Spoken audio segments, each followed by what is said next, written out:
imitating the wrap-up on the Butcher Benton package. I'm Lieutenant Dick Chasen.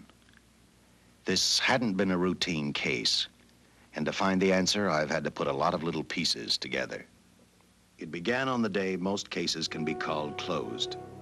It was the day before the butcher was to be executed. He was visited by his attorney, Paul Lowe, in the death house. It was at this first meeting the Butcher Benton case took its first switch. Well, that's it, Butcher. The evidence against you was so strong, the governor turned down your appeal. You're a rotten liar, Lowe. You started railroading me from the beginning of the trial. And now you're still trying to throw me curves. Look, I don't blame you for being edgy, but get this straight. I didn't double-cross you. I never worked harder for a client. You mean you never worked harder for a client to get him sentenced? You were a fool, Butcher. If you hadn't tried to double-cross Squeamy Ellis and Joe Marcelli, they wouldn't have turned state's evidence against you. But you had to get greedy. You wanted to keep the whole $600,000 for yourself. Well, the boys got sore, and I don't blame them. It was all your idea. You planned the whole job. You hired us. When you found out I'd staged the money, you decided it was time for me to die. You got those two crumbs to turn state's evidence on me. You stinking rotten mouthpiece.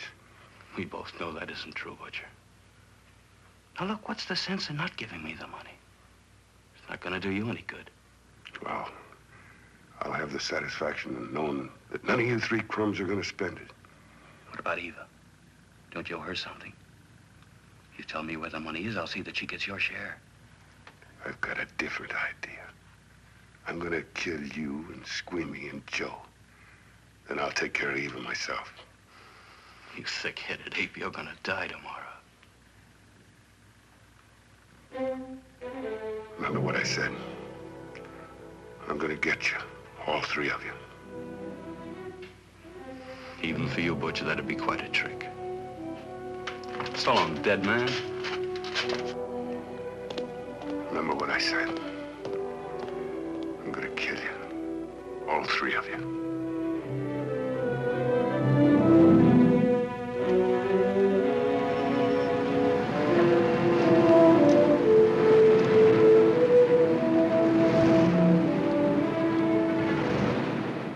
Back in Los Angeles, two men sat in a bar room listening to a newscaster tell his headline story.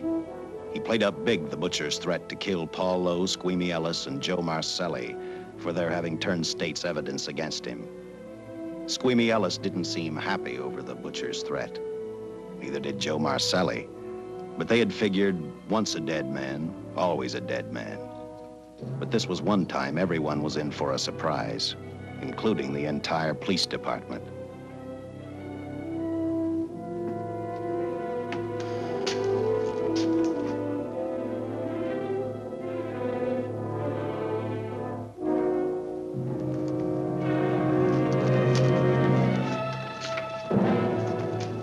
Seen the headlines, Captain?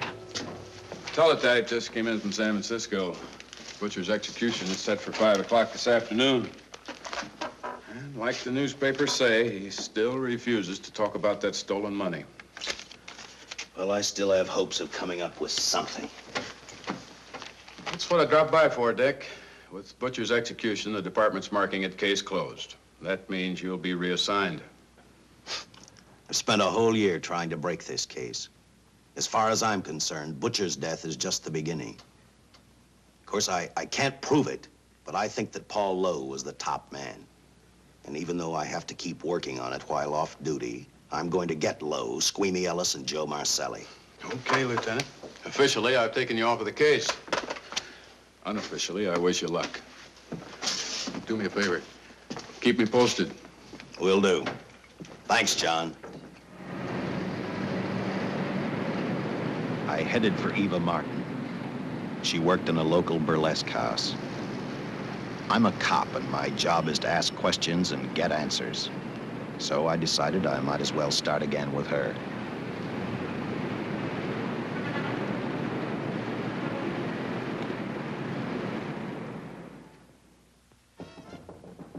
Come in. Oh. What do you want? I'd like to talk to you. Talk? You're a cop, aren't you? That's a good question. I can't even find a 3-ton armored car, let alone the $600,000, and I've been on the case a year. I've told you, and I've told you, and I've told you. I don't know anything about the money. I never did. Benton's gonna be dead in a little while. I thought it might make a difference. I never knew anything about the money. Call me dumb. I didn't even know Charles was in the rackets until the trial. Now, take it easy, kid. You're on, Eva.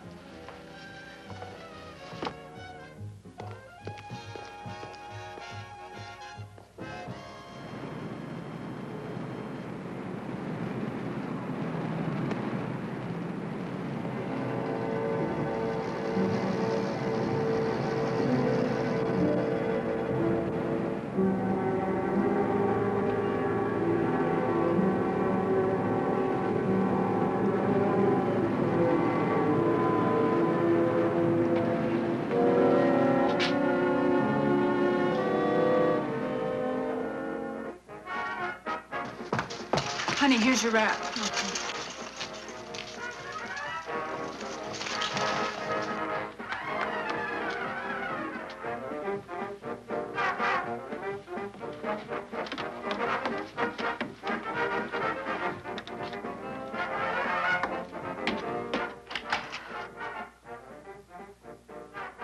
A few moments ago, Butcher Benton, without revealing the whereabouts of the $600,000 stolen in the armored car holdup, paid for his crimes against society in the gas chamber at San Quentin.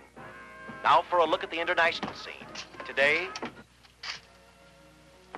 Come on, baby. Don't waste tears on Benton. I feel so badly about Charles. If I'd known, maybe I could have done something. How about a drink? We could both use one. An artist can't drink while she's working, Paul. Boy, see.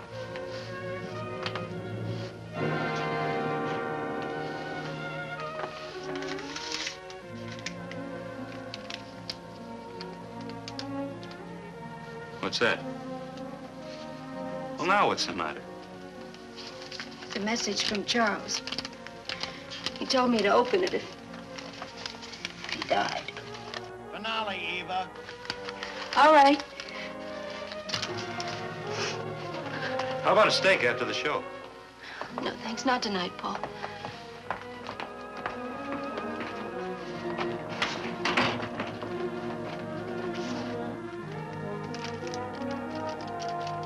I didn't find out until much later, but Paul Lowe, in opening the letter the butcher had given Eva, found a map outlining a section of the city sewer system, and clearly identified was the spot where the butcher had hidden the stolen payroll.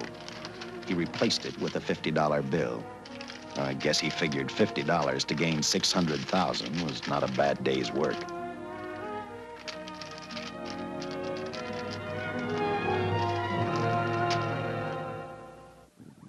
And a few hundred miles away in San Francisco, the case took another switch, which turned the next 72 hours into one long, hideous nightmare. Dr. Bradshaw, a distinguished biochemist, was making preparations for a final experiment which he hoped would lead the way to a cure for cancer. He'd been successful with laboratory animals. The last step called for a human body. And Dr. Bradshaw's assistant quickly made a deal with a local mortuary and returned to the laboratory with the dead body of Butcher Benton.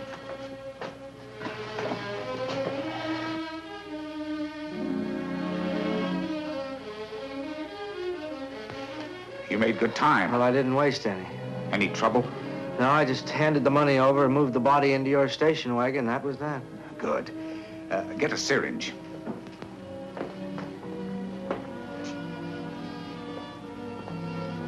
He's in good shape. Well, I hope so.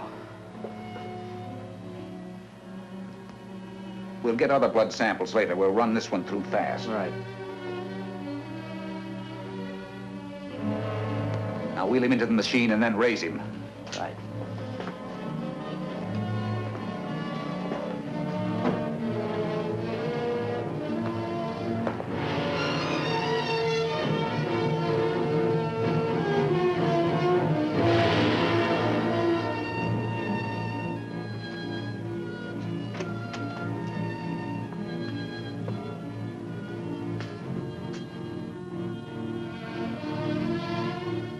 Ready? You mean you're going to give him 287,000 volts? Yes, yes. I'll get the fluoroscope set. We'll check with that before we start dissecting. Turn off the lights.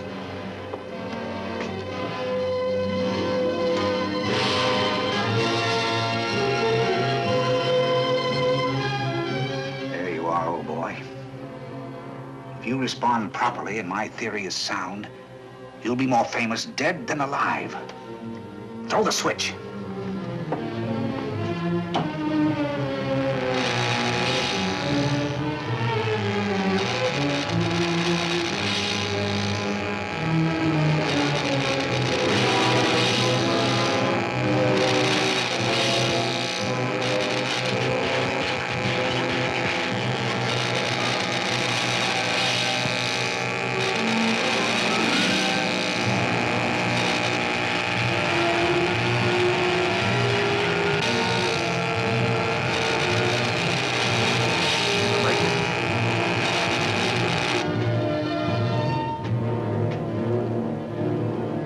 Wait, I thought I saw a pulsation of the heart. You're right. Dr. Bradshaw is beginning to breathe. You've brought this man back to life. No. The heart muscle has simply responded to a terrific electrical shock, that's all.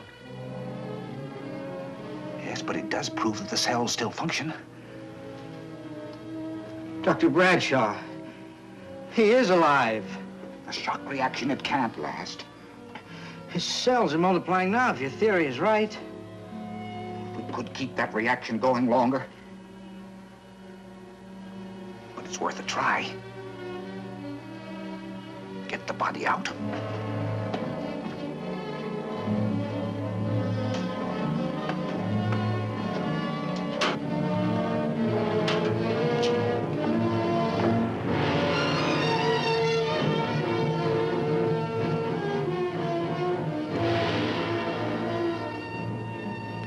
Get some adrenaline from the supply room. Some amyl nitrite, too. Hurry, hurry.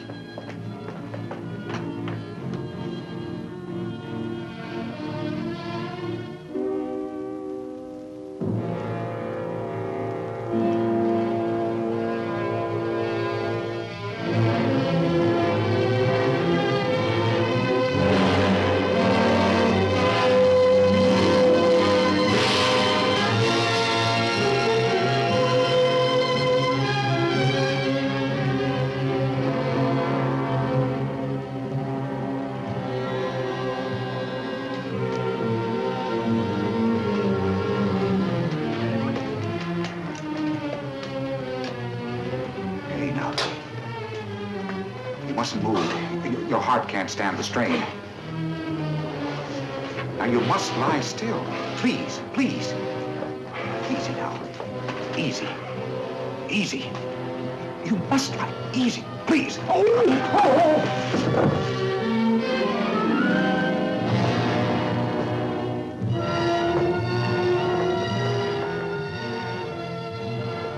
Dr. Bradshaw's experiment had given life back to the butcher. He tried to talk, but the electrical voltage had burned out his vocal cords. Yet it hadn't destroyed his brain. He knew who he was. He knew who he hated. As he stumbled about the room, I think he thought only about one: kill Lowe, Squeamy, and Joe Marcelli. The tremendous electrical voltage that Dr. Bradshaw had given the butcher had increased his cellular structure to the point where he was no longer a man. Dr. Bradshaw's experiment had created a vicious, brutal animal with an almost inconceivable amount of strength.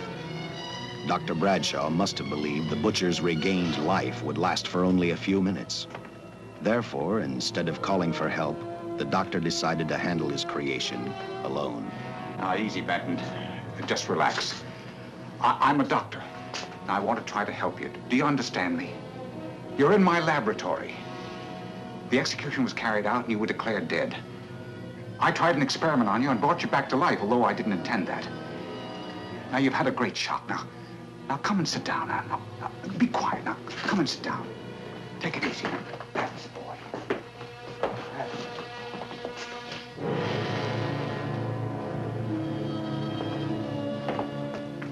Careful. His reactions are violent. How do you explain this? Each cell must have multiplied 100 times, perhaps thousands. His strength is unbelievable. No, it's too late for the amyl nitrite. I want to get some blood samples, make some tests on him, find out what's happened. Get me a syringe.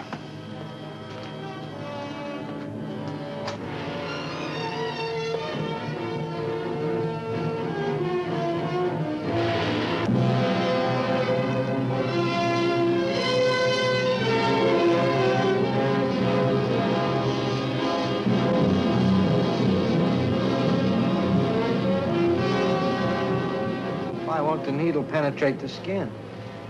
Tissue must be nearly a solid mass of cells. How are we going to get the blood sample? Surgically, perhaps.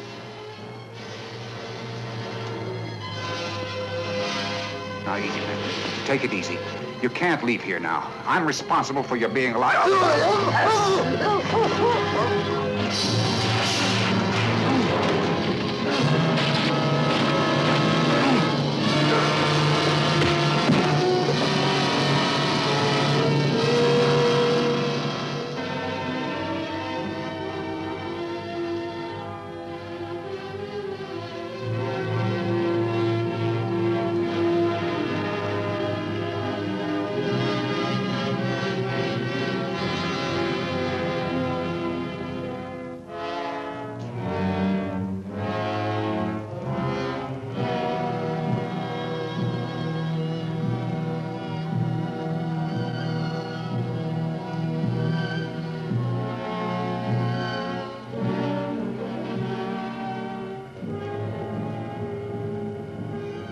Towards the end of this case, Captain Lauder and I found out the doctor and his assistant had been murdered. But I'm getting ahead of my story. The butcher didn't know how he had been brought back from the dead, and he didn't care. All he knew, he was alive.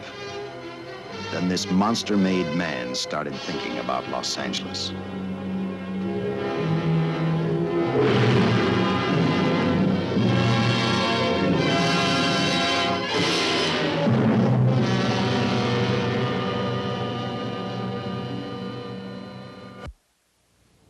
On that very night back in Los Angeles, I decided to stop playing detective for a little while.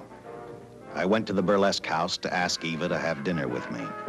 After all, the butcher was dead, and if I got lucky, sooner or later, I figured Paul Lowe would lead me to the stolen payroll. In a way, that possibility made me even feel better. It's not fair to watch the show from backstage. Next time, I'll pay admission. I take it by that remark you like my routine. Yeah, you're pretty good. What I can't figure out, though, is why you stay in a place like this. It shouldn't be hard for someone like you to get a job in a class spot. If you weren't a detective, I'd be willing to bet with a line like that your next remark would be, how about dinner? Well, not exactly dinner, but a hamburger might be a good idea. If you're asking in an official capacity, I can't say no. I'm off duty. For the past 6 months, all I've ever called you is Lieutenant Chasen. Do you have a first name? Uh-huh. Dick.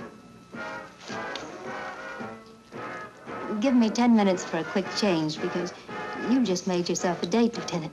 I mean, Dick.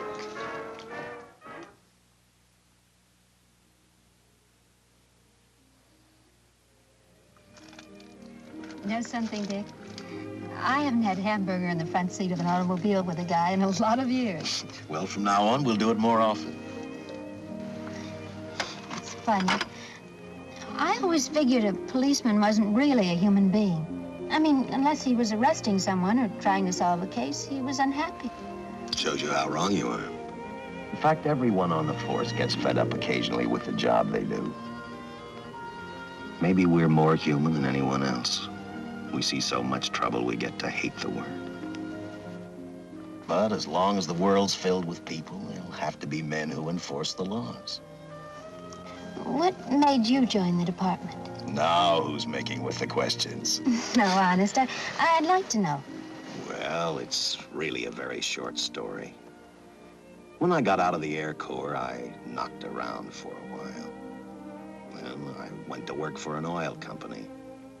One day, I went back to college on the GI Bill. just before graduation, I noticed all about the police department exams. Seemed a pretty good thing to do with your life, so I took the exams, passed, then went on from there. If I ask one more question, will you give me a straight answer? Try me. Am I still part of the Charles Benton investigation? I mean, right now. I don't think so. As far as the department's concerned, when Benton was executed, the case was marked closed. But inside of me, that's not good enough. I don't follow you. Well, the $600,000 is still missing. And a fast-talking underworld lawyer like Paul Lowe is walking around a free man. Someday, no matter how long it takes, I'll get him and the money. Until I do, the Benton case for me is not closed. I give you my word, Dick. Charles Benton never told me anything about the money. Oh, I've been sure of that for a long time. But how did you ever get mixed up with anyone like the butcher? As trouble ever started, just happened. I had a roommate who used to date Benton all the time. One day she packed and left for Chicago. Benton carried a torch for her, and he used my shoulder to cry on. First thing I knew, we were having dinner together, and a few weeks later, I was labeled by the police as this #1 suspect and Benton's girl, but it was never like that. I made only one mistake. I felt sorry for him. You mean, until he was arrested for the robbery and the killing, you had no idea how he earned a living? I know this is going to sound crazy, but I only went out with Benton a couple of times, and all we ever talked about was Madge, my old roommate. The last time I saw him, he tried to get too friendly, and that's when I told him he had the wrong girl. But like I said, I'd already made my mistake. What about the burlesque house? How do you two fit together? You sound like a lot of other people. I left a small town a couple of years ago because I won a beauty contest, and the first prize was a screen test. Da, da, da, da. After which, nothing happened? That's right. Only, it was pretty rough. And then one day I read an ad about girls wanted for a burlesque show. I auditioned and I got the job. You know something?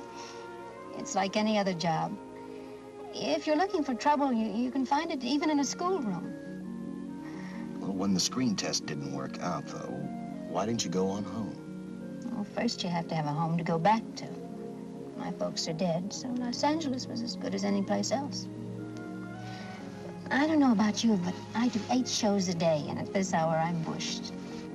I know what you mean. Mind if I drive you home? No. And I'll tell you something else. I haven't minded anything about tonight. Not even the hamburger. I kept playing tag with Lowe. He made 4 telephone calls. 3 of them didn't interest me, but one did. The one to Joe Marcelli. I watched Joe head for his meeting with Lowe, and for some unknown reason, I began to get the feeling that this case was finally about to explode in my favor. You see what I mean? Well, look at that, will you? I seen him stagger on 2 legs, but he's doing it on 4. Shut up, you flea bag. Well, look who's calling names. At least I ain't a squealer, a stoolie. Ha! I warned you before. All right, Harry, that's enough. I'll take care of him. I want to talk to him. Okay, Mr. Lowe. But any future business you've got with this psycho, take care of it upstairs in your office. If he keeps showing around here, sooner or later he's going to get slugged, cripple or no cripple. All right, shut up, Joe. Sit down.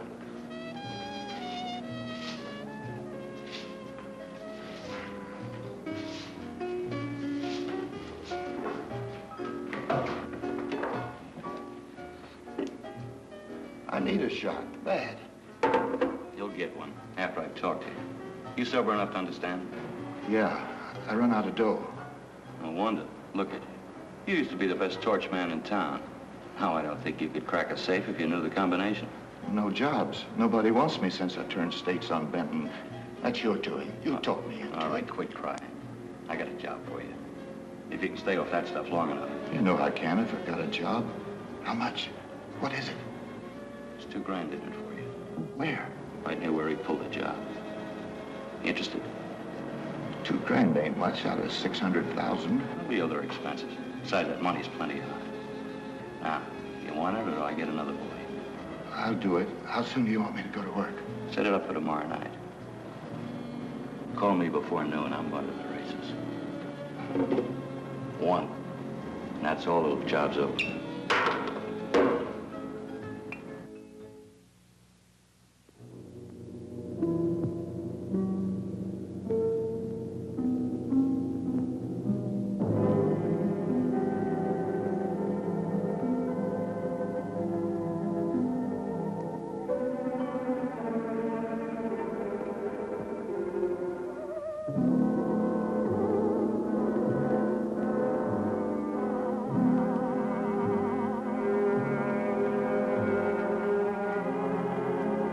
The butcher was walking slowly toward Los Angeles.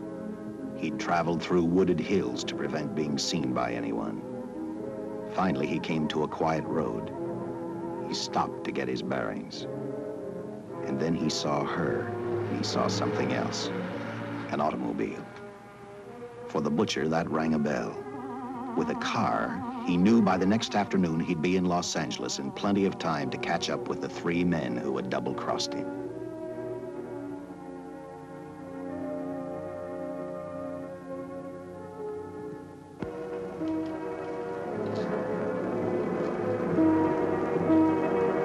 Well, see, you're a real gentleman to be helping strangers in distress. I hope you don't mind me using the babe here as bait. Quite a dish, isn't she? But that's what she gets paid for. Bait, that is. Yes, sir. She's a real shaker artist of my outfit. Carnival man myself. Just call me Connie. Yeah. Well, friend, we're in a little bit of difficulty here. Got a flat tire, brand new car, no tools in the back. Why, some of these dealers make my carnival grifters look like babes in the woods.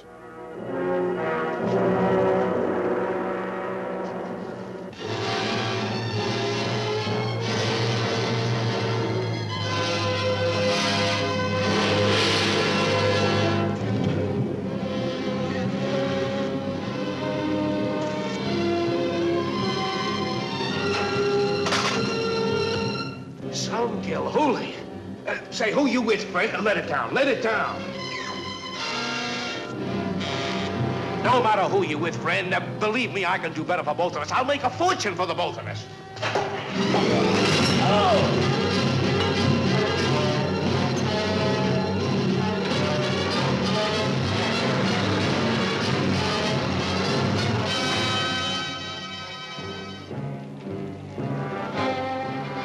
An hour later, the San Francisco Police Department sent out an APB. Squads were sent to various parts of the countryside.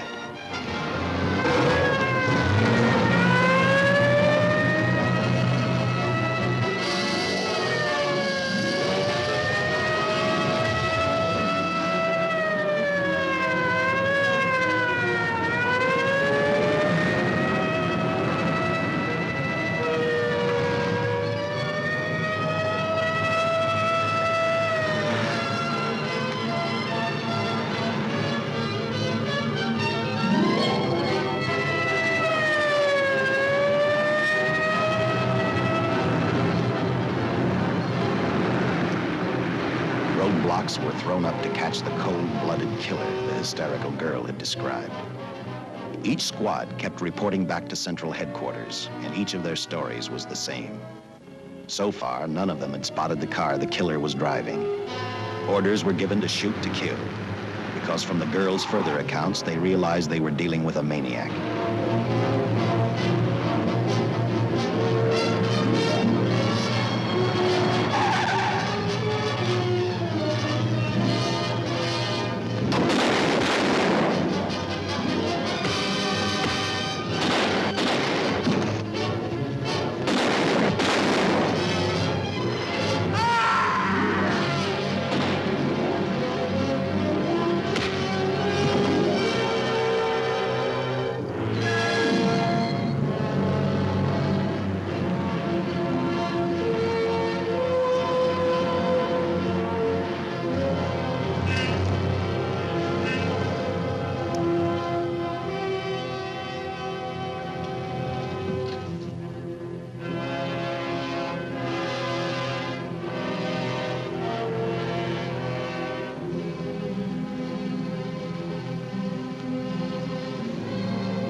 I trust that this information will answer all of your questions. If I can be of any further service, let me know.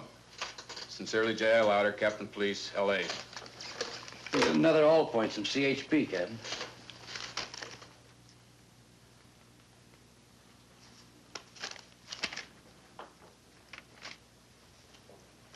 These reports sound like they come from a bunch of loonies. You sure do. There it is. Sergeant. Yeah. I want Lieutenant Chasen to look these over as soon as he comes in. All right, Captain. The next morning, I read the stories of the brutal murder of the 2 police officers. I also read the witness's statement about the bullets having no effect upon the killer. I felt sorry for the witness, and I thought about how easily a person's mind can become confused when suddenly they receive a brutal shock. I didn't believe a man existed who could not be stopped by a slug from a .45. Good morning, Captain. You and the rest of the force are going on 24-hour duty. Seen the headlines? You mean this guy that's running amok up north? Yeah, the latest report, he's killed 2 police officers. Made a getaway in a green coupe heading south. I've got a hunch this killer's gonna be our baby. He could be in town right now. Yeah. You better get started, Lieutenant. Okay. Any new leads on that holdup money? I think the girl can probably be counted out. If any of the others are wise, they're keeping mighty quiet. Well, let it ride for now. The whole force is gonna be on the spot until we catch this killer. Newspapers will have a field day.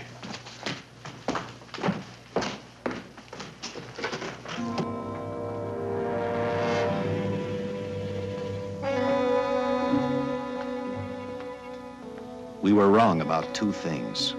The killer was already in our city, and we didn't know he was Butcher Benton. He headed straight for Eva Martin. He went to her dressing room to get back the map he had left in the envelope with her. He wanted first to check his money, then catch up with Lowe and the others.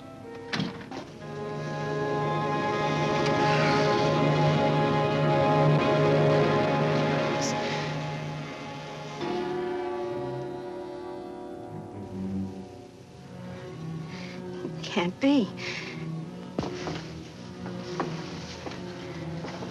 But you do look like him. Only different somehow.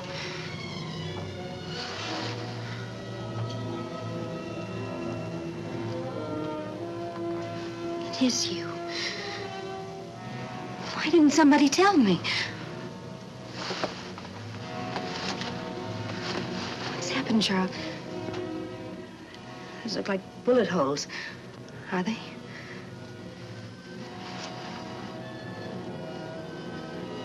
There isn't even a mark.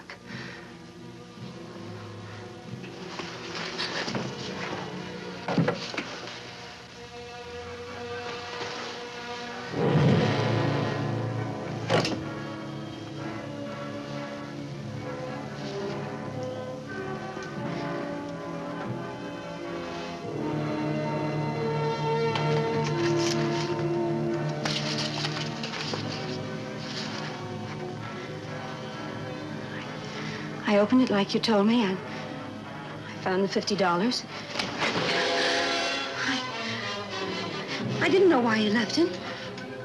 Paul didn't know why he was here.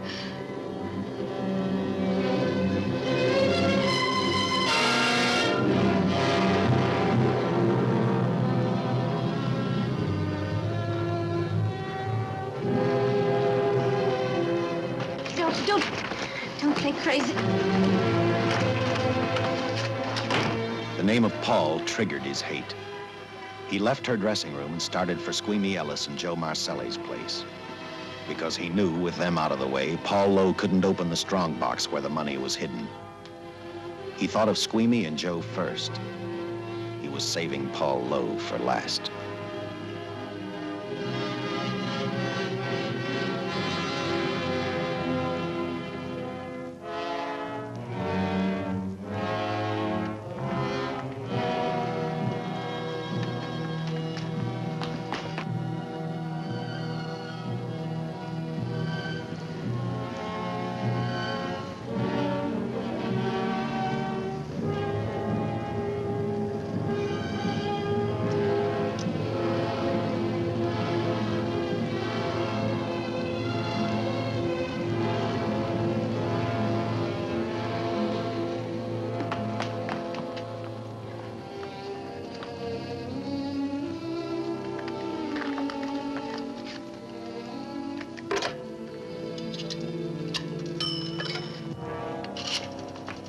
Hey, Eva, can I borrow your eyebrow pencil?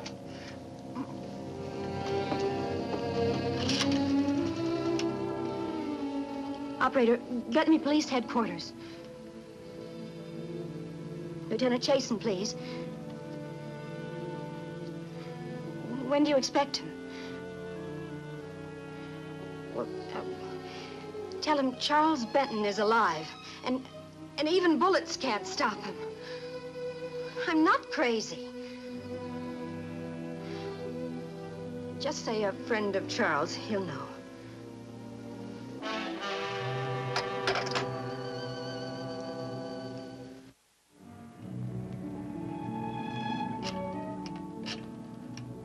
After leaving a message for me, Eva telephoned Squeamy Ellis. She tried to tell him the butcher was alive and on his way over to kill him. Squeamy didn't believe her, and in a way you couldn't blame him. Who in their right mind would believe a man had returned from the dead?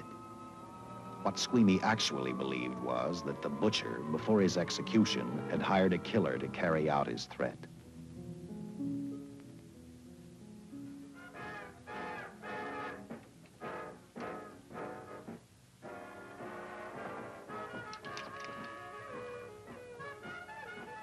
You sick? What? You don't look so good to me. 10 minutes, Eva. All right. Say, Eva, I could take over the matinee trick for you. What? It's easy. Look, Eva, I can do it. Scabba-doo-doo-doo. Oh, Francine, I just thought of something. Yeah? Eva agreed to let Francine do the show. She hoped she'd be able to interrupt the butcher before he arrived at Squeamy's hotel. Or, failing that, at least be able to warn him to stay out of sight. You wanted me, Captain? Yeah, I just had a rundown on those fingerprints of the stolen car up north. We got nothing on the driver who was killed or the woman with him. Take a good look at these. There's something funny about these. Yeah. The boys in the lab can't figure it out either. Those are the killers. They were found on the steering wheel. Looked like they'd been stamped in with a steel die. They sure do. These are Butcher Benton's. What? Well, they look the same to me. How do the lab boys explain that? They don't. Their best guess is a twin brother. An identical twin could have the same pattern of whorls with only slight variations. Ever hear of the butcher having a twin brother? No. Even if he did, it wouldn't explain these freak prints. You didn't pick up your message, Lieutenant. Some wacky dame calls you. And she says Charles Benton is alive, and bullets won't stop him. If we buy the twin theory... Who was she? Where'd she see him? Well, she wouldn't leave her name. Sounded kind of hysterical to me. Said she was a friend of the butcher's. Eva Martin. Get over at the Follies and see what that girl knows. Yeah. Some guys have all the luck. I never drew an assignment to the Follies.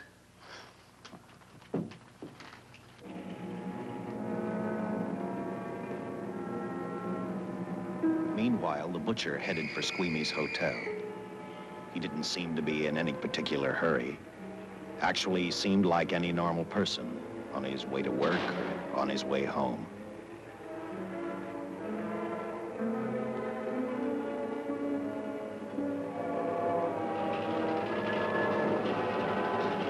He rode up Angel's Flight, arrived at the top, scanned the hotel building, and then noticed the only exit from Squeamy's apartment, a fire escape.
Butcher was figuring his next step. And as he looked at the dead cop, he thought about Paul Lowe, the next man on his list. Seen Joe Marcelli? Not since last night when I told him I didn't want him around here no more. Give me a shot.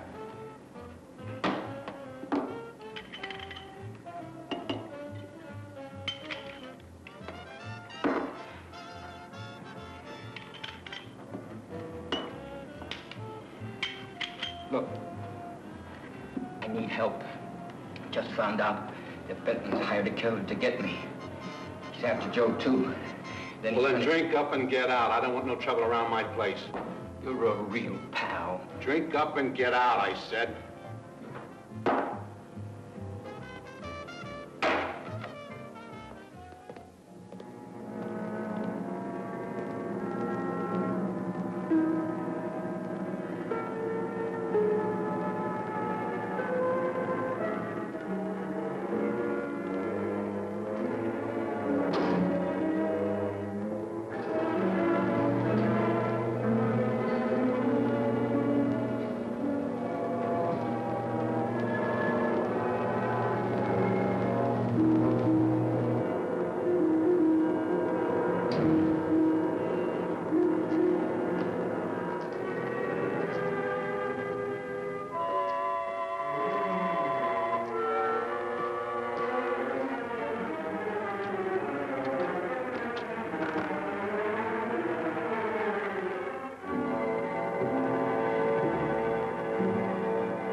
Operator, get me the police!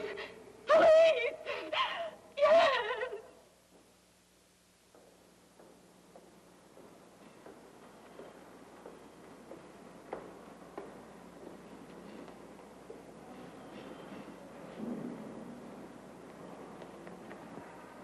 What's happened? A guy named Squeamy got thrown from the 5th floor. He's deader than a mackerel. Customer of mine. You mean Squeamy Ellis? Yeah, that's it.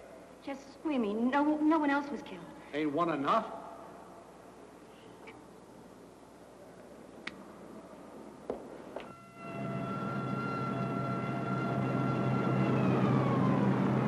I tell you, the bullets never even phased him. He must have been wearing a bulletproof vest. God help us when the papers get a hold of this. Keep an officer on duty here till you hear from me. We'll get a stakeout on Joe Marcelli. I'd like to talk to Joe. Lauder, I'm going to call San Quentin.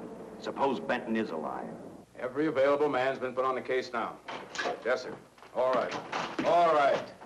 Anything new? Report on Dr. Bradshaw, owner of the station wagon. The San Francisco police located his laboratory in the basement of an electrical power receiving station. Bradshaw, what's he know? He's dead. And another man, too, his assistant. The lab is a shambles. But now we're getting some action from San Francisco. Benton's body never arrived at the mortuary where it was supposed to go. An attendant there finally broke down, admitted he picked up some quick cash by handing the body over to a man he was unable to identify. The man was driving a station wagon. Blast it, man. The chief's on my neck, and the commissioners are on his, and the mayor's on theirs. Now, am I supposed to tell them that our killer is a dead man? They found a notebook in Bradshaw's lab. It ties his experiments in with a Professor Dwiggins at Caltech. I hope to hear from Dwiggins soon. Captain, report from the valley on a hysterical woman. Reports the presence of the killer. There's the location. Let's go.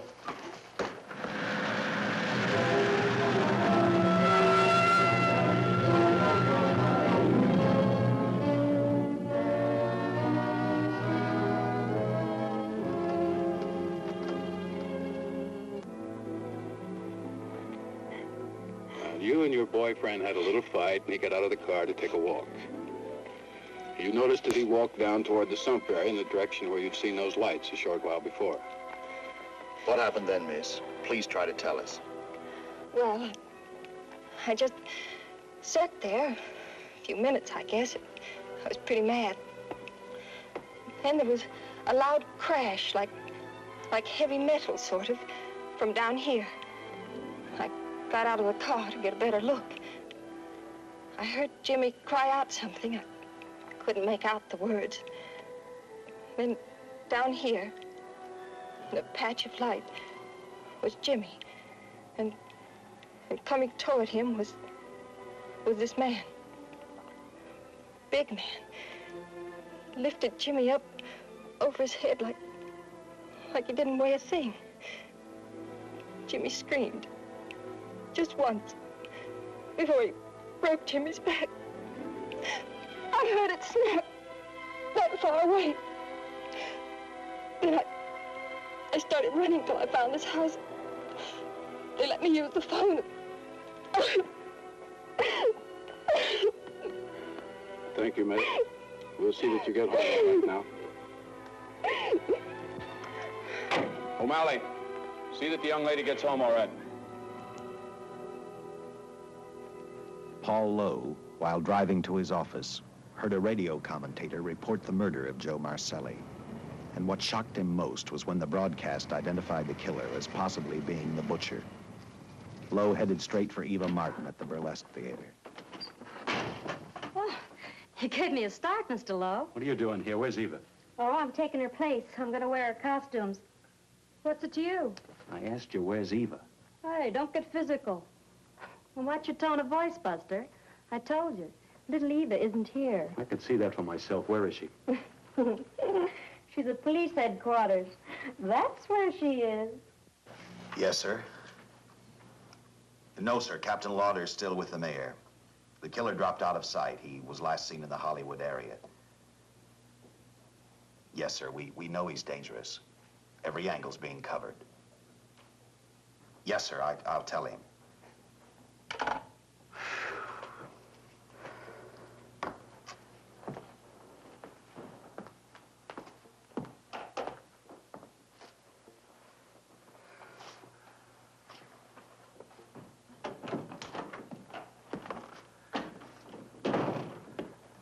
Here, see how these fit. Low heels. I'm sorry. It's the best our wardrobe department can afford. Any idea how soon the captain will be back? Now, look, I'm going to see the captain. I'll have to wait here all night. Paul. Paul, Charles killed Squeamy and Joe. Joe, too? Benton? He's alive. I saw him, but nobody will believe me. I'm checking it. My guess is whoever killed them is on the trail of the money, Lowe. Now, maybe you'd better start talking if you know anything about it. I don't know anything. Did the butcher have a brother? No, no brother. It was Charles. I saw the tattoo on his arm. Look, I demand police protection. Where's the money, Lowe? You heard me. I demand protection. I know my rights. We put stakeouts on your office and home. Well, that's not enough. It's enough as far as we're concerned.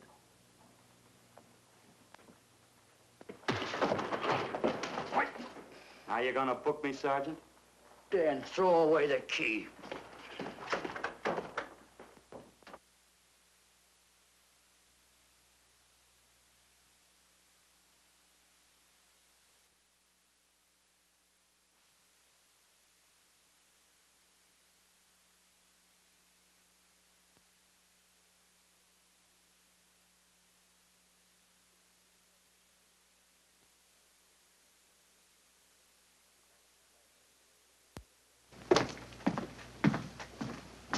Thank you. Come up with anything yet, Dick? Oh, we've checked every hotel, motel, and rooming house in town. We've run a cross-check on every hangout Butcher ever used. Net results, blank. This is incredible. We not only discover a dead man turned killer, but it's beginning to look like he plays ghosts, too. He's somewhere in this city, and if we have to take it apart brick by brick, we've got to get him. I may be way off, but I think Paul Lowe could tell us a lot. Maybe, but it's a cinch he's not going to. Well, suppose he had no alternative. You better grab some coffee. Your mind's beginning to play tricks on you. No, now, wait a minute. When Lowe came to us for police protection, it was because he was scared stiff the Butcher would add him to the list of Squeamy Ellis and Joe Marcelli. Go on. It figures, too. When he slugged the sergeant, he knew we'd book him right away. Oh, this Lowe's a pretty cute character. But we can play the same game. You mean we'll threaten to release him? Well, not exactly. You tell him you realize that he was excited, that throwing the punch was accidental. Tell him we're not going to make a charge, that he's completely released. Lieutenant, you know we can't do that. Lowell made his first mistake when he hit the sergeant, and that'll get him a year. As far as the department's concerned, at least it's a small victory. If my hunch is right, Lowe won't want to be on the streets with the Butcher looking for him. And he may talk, and talk a lot. Enough maybe for us to get rid of him permanently. Even lead us to the Butcher. If he's frightened enough, that might work. But if it doesn't... No, Dick, I'm not going to release him. I want him out of my way so bad I can taste it, but not bad enough to be responsible for getting him killed. The good thing about that, Captain, is the fact we know it, but Lowe doesn't. Let's give it a try. All right, Lowe. Come on out. I think you'll find everything in there. You're free to go, Mr. Lowell. Wait a minute. Who do you think you're kidding? You arrested me for assaulting an officer. Court, I'll plead guilty. With luck, I might get off with 6 months. For a lawyer, you're forgetting a very important point. If no charge is made, there's no trial. It was a tough day for everyone. We figured your nerves were on edge, and when you threw the punch, you didn't know what you were doing. I've squared everything with the sergeant. It's all over, all forgotten. Yeah? Why'd you bring a stenographer? Simply because I wanted a record of our conversation at the time of your release. Okay, Lowell, let's go. Oh, wait a minute. Once out on those streets and I'm a dead man. You let me go, you'll be responsible for murder. Oh, come off it, Lowe. You're imagining things. You know the Butcher threatened to kill me. You set me free, he'll do it. Well, that's just a risk we'll have to take. But the way I look at it, Mr. Lowell, you'll be okay. Look, Captain, I'll make a deal with you. You keep me here, and I'll tell you how to recover the money. Maybe even catch the Butcher. No deals, Lowell. You'd probably tell us anything just to stall for time. Come on, let's get out of here. Now, wait a minute. All right. I'll tell you the truth. Start taking this down. I, Paul Lowe, hired Butcher Benton, Squeamy Ellis, and Joe Marcelli to pull off the armored car holdup. And then Lowe continued with his confession. He told us about finding the map. He showed us the exact location of where the Butcher had hidden the stolen payroll. And he gave us a most important answer. The explanation as to how the Butcher was able to elude detection. His means of escape was the sewer system beneath our city.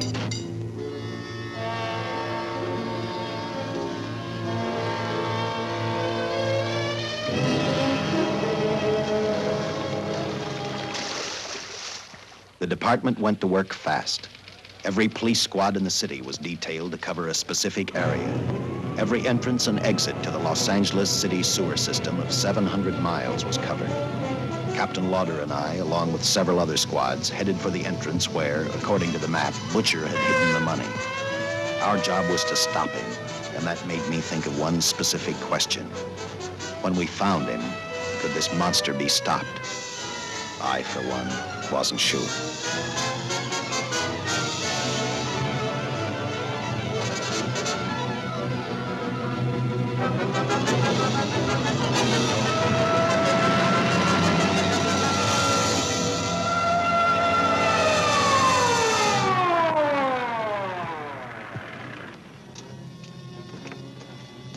Everything all set, Lieutenant? City engineers mapped out each possible exit. The squad of officers are spotted at every point. If the Butcher can be caught, now's the time. Well, after I talked to Caltech, I called on the fire department for a little help. The professors thought a flamethrower might stop him. Flamethrower? I suppose their boys have had a chance to join our squads by now. I see we have one with us here. Have you thought about what'll happen if this doesn't work? No. I've been praying too hard that it will work.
This is where we split up. I'll go straight ahead.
If this map's right, we're off our course.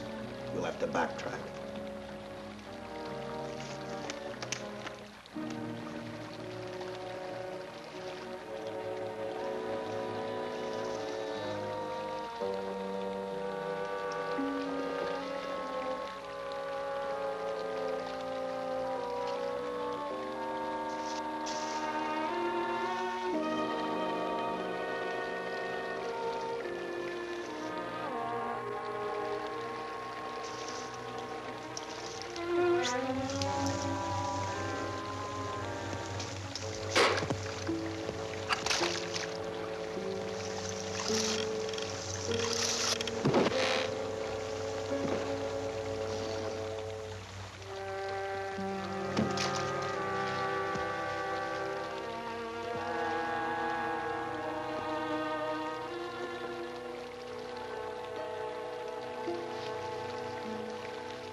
Let him have it.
And the tremendous shock of electricity that brought the butcher back to life destroyed him.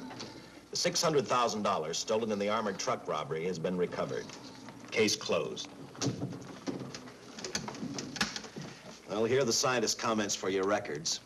I had to fill in a few spots with my own guesses, but I guess that's about the size of it. Did you get any sleep? Oh, some. Not much. How's the girl today? Well, I called the hospital about an hour ago. She'd gone. Gone? Where? Well, she told him she was a working girl and that she'd been away from the job too long already. Quite a girl. Yeah. Say, how about that time off I've got coming? 48 hours, beginning right now. Get some rest, Dick.